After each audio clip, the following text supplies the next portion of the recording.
मित्रांनो, आमच्या लग्नानंतर आम्ही पहिल्यांदाच कोणाच्या लग्नाला चाललो होतो. लग्नाचा सीझन एवढा मोठ्यानं चालला आहे की कोणाच्या लग्नाला जायचं हेच समजत नाहीये.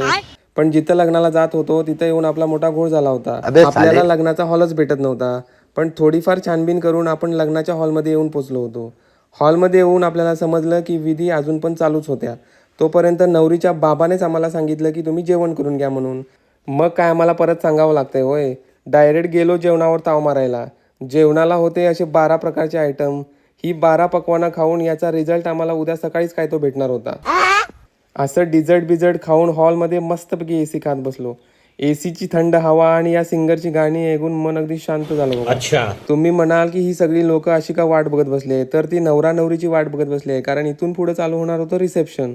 जसे नवरा नवरी स्टेजवरती आले तसेच शास्त्रानुसार सगळ्या लोकांनी गर्दी केली बघा.